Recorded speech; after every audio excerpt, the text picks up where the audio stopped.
This is a set of smart Visoglide doors on a double track. That leaf is fixed. This one slides open to double up with that one there. It's on a double track. It seems like a very good system. The trouble is this one here was installed by somebody who hadn't been on all the appropriate courses and it leaked. This is the room underneath one end of the system. Obviously some water damage there, no problems mid-span, and then at the other end a very serious leak here which actually brought the ceiling down. And so, well, the ceiling came down on its own accord, but I took down all the insulation to get to try and identify exactly where the water was coming in. And in this case it was coming through where that galvanized post is, which we'll see from above. But I think that taking out, getting rid of the coverings underneath to see exactly where the water's coming in is very useful, so that you can test where the water's coming in, for example by tipping a bucket of water on it and seeing it coming through straight away. If your ceiling coverings underneath have a lot of insulation, rock wool as this had, and plasterboard, you just won't get a good idea of whether you've identified exactly where the problem is. So this is the galvanized post that we saw the bottom end of from underneath. So the water was coming down there. It's harder to see exactly where it was, but presumably the same situation. It's pretty much symmetrical on the outside here.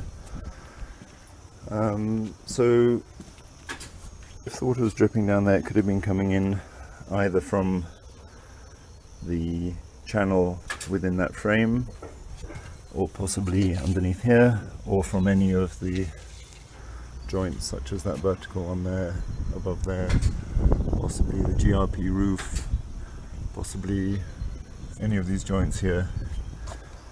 So to identify that, you might need to strip out the frame, do some experiments by tipping water into various channels.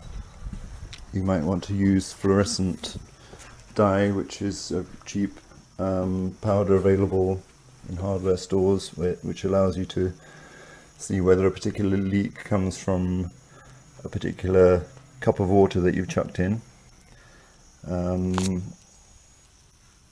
I tipped water in there and it quickly came through to the underside, so that should not have been happening.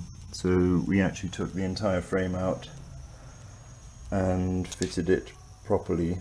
We disassembled the mitre corners of the outer frame and sealed them properly as they should have been done in the beginning, using the right kind of sealant. We used a gap sealant and a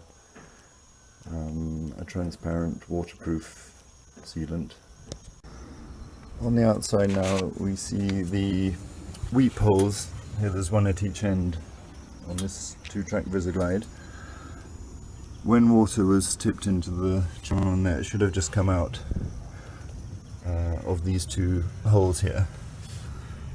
But in this case, before we fixed it, there was also a dribble of water coming out there, which was suspicious. So I put a bit of fluorescent powder, tiny amount actually, in there, and saw that it did come out there. So water was coming from there, travelling along and coming out. So that made me suspicious of the mitre end. So that's when we disassembled the outer frame, took out all the panels, disassembled the outer frame. I reassembled the mitre using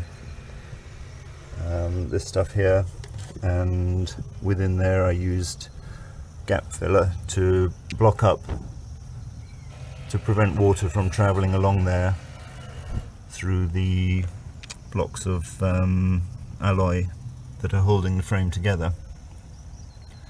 It may be possible to do that through these weep holes by pasting the filler to the left at this end. Some other areas that then also needed filling because they were suspicious, a possible risk of leaking, were the joint outside of your outer frame. So here this has been filled. I've used geocell filler here. On the other side I haven't sealed that yet, but I have filled it because there was a much bigger gap here.